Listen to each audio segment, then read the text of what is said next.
Victoire du Barça 2-1 contre Ibiza les amis. Non, ce n'est pas les vacances, pas pour le Barça B en tout cas. Il y avait le match aller des playoffs. Vous le savez, le Barça B joue la montée pour accéder donc en Division 2. Le match aller était aujourd'hui. Ils ont gagné 2-1 à l'extérieur.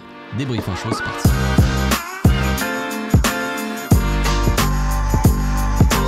Au passage, n'hésite pas à nous rejoindre si c'est pas encore fait et à partager la chaîne autour de toi, ça fera plaisir à tonton. Match pas évident pour nos jeunes, franchement c'était pas évident parce que ça reste Ibiza, une équipe de darons, et comme vous le savez, en gros, le Barça B, c'est l'équipe B, donc c'est principalement des jeunes quand même. On a énormément de jeunes qui ont 18, 17, 19, 16 ans pour certains, et on joue la plupart du temps contre des équipes premières, qui jouent certes en Div 3, qui jouent certes la montée en Div 2, mais qui sont pas des équipes B. Donc là, Ibiza, c'était le cas, et on a joué contre des darons, des mecs qui sont costauds, physiquement plus développés que des enfants, tout ça, donc c'est jamais évident pour nos jeunes, j'ai envie de dire, mais ils ont plutôt bien joué. Franchement, c'était un match plutôt plaisant. Vraiment, bon, on a été tendu jusqu'à la fin parce qu'ils ont commencé à balancer tous les ballons, le FC Centre, tout ça. Ils ont fait rentrer un mec, tu sais pas d'où il sort, un daron de 40 balais qui fait 2,50 m. Ils l'ont mis devant et ils ont tous centré sur lui. C'était limite,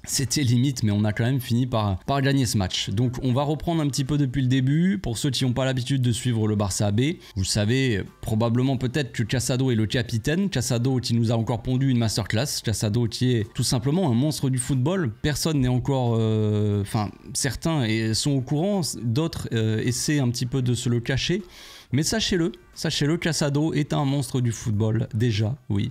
C'est pas un futur, non, c'est... j'en casse tout. C'est un monstre du football. Monumental encore Casado, partout, toujours à tacler, à gratter des ballons, à donner sa vie.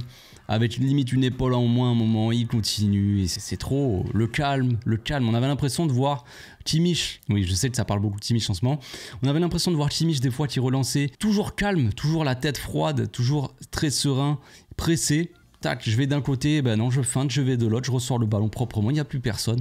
Le pressing de Ibiza, dans une bonne partie du match, en tout cas, était inexistant parce qu'on a tellement bien joué, bien ressorti les ballons, certes avec Casado, mais pas que, Moa aussi qui a fait un gros match. Bernal aussi qui a fait un gros match et on a tellement bien ressorti les ballons qu'en fait leur pressing était inexistant, ils servaient à rien tu vois, et on cassait le pressing en 2-2, on se retrouvait bien derrière la première ligne de pressing entre le milieu et la défense. Après on n'a pas toujours fait les bons choix évidemment, il y a beaucoup de jeunes dans cette équipe, il y avait Hector Fort aussi qui est redescendu aider. Hector Fort on le sait, bon voilà il a pas été appelé à l'Euro et puis il joue avec l'équipe première. Si Koubarsi ça avait été le cas aussi, et même Lamine Yamal, si Lamine et Koubarsi n'avaient pas été appelés à l'Euro, ils auraient joué, ils seraient redescendus avec le Barça B et ça aurait quand même été très utile parce que il manque des défenseurs centraux à ce Barça B. Michael Faye qui a été appelé avec sa sélection du Sénégal pour jouer les qualifs je crois de la Coupe du Monde si je me trompe pas. Mbappé aussi très très fort, Mbappé qui s'est blessé il n'y a pas si longtemps que ça,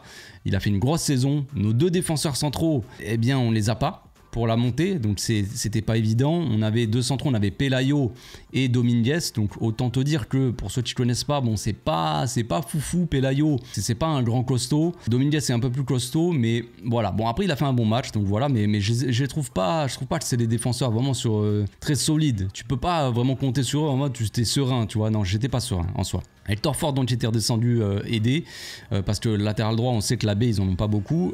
Latéral gauche c'était Gérard Martin. Au cage c'était pas Stralaga, c'était Marc Vidal qui est prêté au club, qui a fait un match un peu mitigé. On avait des vibes un peu de Ter Stegen de temps en temps, c'est à dire qu'en fait les mecs tiraient ou faisaient des têtes et ils regardaient comme ça, ils bougeaient pas, ils prenaient la pause. 1, 2, 3 soleil pour ceux qui connaissent, pour les plus anciens. Voilà, donc un peu compliqué, mais après voilà, au milieu, Moa, Casado, Bernal, très très fort, un très bon match. Unai, qu'on a vu un petit peu moins, je trouve, dans ce match, qui était un petit peu plus brouillon. Pau Vitor, encore très fort, hein, qui a marqué un but et qui a fait une chevauchée à un moment donné, en première mi-temps, je crois que c'était. Chevauchée digne de Messi. En fait, le gars il est remonté, on avait peut-être un corner, un truc comme ça contre nous, il redescend, donc il part du poste de latéral droit, il remonte tout le terrain, il arrive, il fait des zigzags entre la défense, le gars il va dans le zig, l'autre il va dans le zag, il se retrouve sur le cul. On avait l'impression de voir du Messi contre Boateng, et après Pau Vitor qui tire juste à côté, ça aurait pu être le but de la saison pour le Barça B, le but de la saison pour Pau Vitor, c'était incroyable. incroyable. Dommage, donc c'est pas rentré. Puis il y avait Marc Diou aussi, Marc Diou qui était en pointe. Marc Diou qui a fait un match comme souvent où il dépense beaucoup d'énergie, où il presse, tout ça, il fait beaucoup les appels, mais pas toujours très précis dans le jeu. Des fois un petit peu peut-être les mauvais choix, ou en tout cas peut-être un peu trop lent par moment, et puis souvent hors jeu aussi, donc voilà. Mais le deuxième but, c'est lui qui le met, il part à la limite du hors jeu, Marc Bernal qui donne un caviar en profondeur, et puis c'est ça que j'attends de Marc Diou en fait, c'est ça que j'attends de Marc Diou, c'est-à-dire qu'un joueur qui arrive devant les cages, il y a un tueur en fait, il arrive devant les cages, zéro doute, il fait une petite frappe à terre, il la rentre, et voilà, et c'est tout en fait. J'attends ça de Marc Diou, et j'aimerais le voir plus souvent. En tout cas c'est ce qu'il a fait, c'est bien. Et puis le premier but c'était donc Pau Vitor sur encore une fois une passe de Marc Bernal. On va oublier l'avant-dernière passe aussi de Casado qui fait une passe sans contrôle.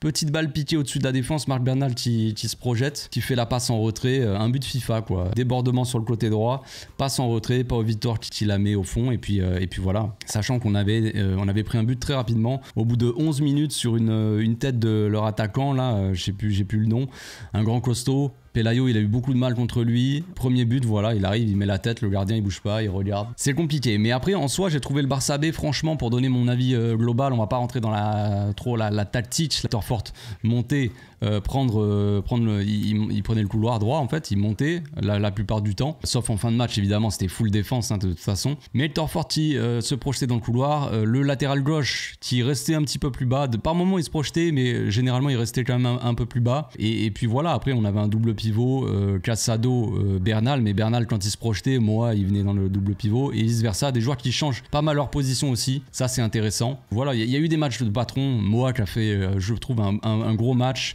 Casado gros match, Bernal gros match.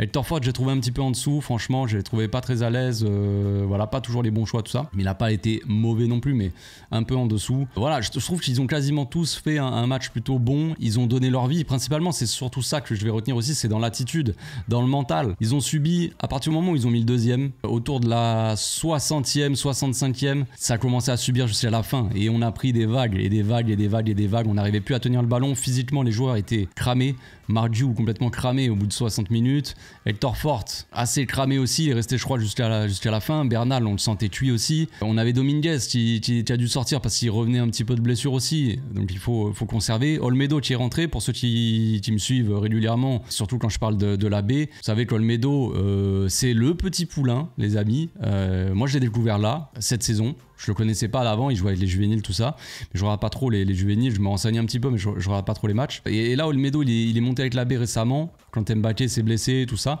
pour faire tourner un petit peu. Et franchement, très solide, Olmedo. Très très solide, il a fait une très bonne rentrée, très sérieuse. Il avait, surtout qu'il devait marquer le grand suédois, je sais pas ce que c'était là, ou un polonais, vu le nom, et ça ressemblait un peu à Lewandowski. Il faisait 2,50 m, il fallait le tenir, tu vois. Et il a quand même bien tenu le coup. Sachant qu'en fin de match, il y a aussi Bernal qui était dessus, ils étaient à 2 dessus. C'était assez drôle, mais voilà, les tactiques un peu de Marquez qui a dû un petit peu s'adapter pour tenir aussi le résultat. Mais c'était logique, on a subi comme des oufs pendant une bonne partie de la fin de match, 30 minutes quasiment, on a bien subi. Mais on a tenu pour une équipe comme ça, assez inexpérimentée, avec beaucoup de jeunes. Il y a Garrido aussi qui est revenu de blessure, qui est rentré, hein, en parlant de jeunes. Garrido qui fait son retour, c'est une bonne nouvelle. Bon, il n'a pas eu l'occasion, mis à part courir derrière le ballon, il n'a pas fait grand chose, il n'a pas eu l'occasion de se montrer. Mais voilà, ce que je vais souligner, c'est ça, c'est l'état d'esprit de l'équipe qui a donné sa vie, avec comme modèle Casado, qui est le capitaine de l'équipe et qui donne sa vie à chaque minute. C'est magnifique. Donc on a eu un match vraiment sérieux, j'ai trouvé les sorties de balles très très propres, un jeu très très propre. Par moment, on se précipitait un petit peu, certains joueurs ils faisaient un peu n'importe quoi. Unai, il a tendance à un petit peu trop se précipiter, même si je le trouve bon. Hector Fort aussi, vers la fin, des fois on lâchait trop vite le ballon. Marc Diou aussi a un peu trop se précipité, mais sinon dans l'ensemble on arrivait quand même à poser le jeu, à calmer quand il fallait calmer. Au milieu en fait c'est surtout ça, hein. Moa, Casado, ils ont fait un gros match. Bernal évidemment aussi parce qu'il a fait 2 passes décisives, mais Moa et Casado surtout, je les ai trouvés très solides, très sereins dans leur jeu, très intelligents. Et voilà, c'est une victoire méritée contre Ibiza. On verra le match retour sera à domicile. Je ferai probablement simplement le débrief, mais j'irai surtout voir le match. Normalement, les places sont pas encore en vente, mais je vais essayer d'aller au stade, parce que je pense qu'il y aura du monde en vrai. Donc on va essayer quand même. On va aller voir le match retour, les amis. Rien n'est fait. On se rappelle de la saison dernière, je crois, où on s'était fait éliminer. On avait gagné sur un gros score au match aller. Je crois que c'était contre le Real Madrid, et au match retour, on s'était fait ouvrir. Donc voilà, là, il va falloir être sérieux jusqu'au bout. Le match retour, on a l'avantage que ça soit cette fois-ci. La saison dernière, c'était à l'extérieur. Cette fois-ci, c'est à domicile. À domicile, avec les supporters, tout ça, il va y avoir un gros soutien, à mon avis, derrière l'équipe. Puis après, il restera encore la finale, hein. Évidemment, c'est match aller-retour. Là, on est sur de la demi. Il va falloir passer contre Ibiza, et après, ça sera la finale. Et là, ça sera peut-être beaucoup plus compliqué. Mais on a une équipe qui fait les choses bien. Et un coach qui fait bien les choses aussi. Cette saison, ça récompenserait un petit peu toute la saison aussi de passer en Division 2. Donc on verra les amis, rien n'est joué, mais c'est plutôt positif et c'est plutôt bien parti. Voilà, on se retrouve bientôt pour une nouvelle vidéo, j'espère que ça vous a plu. D'ici là, portez-vous bien, passez une excellente soirée. Ciao.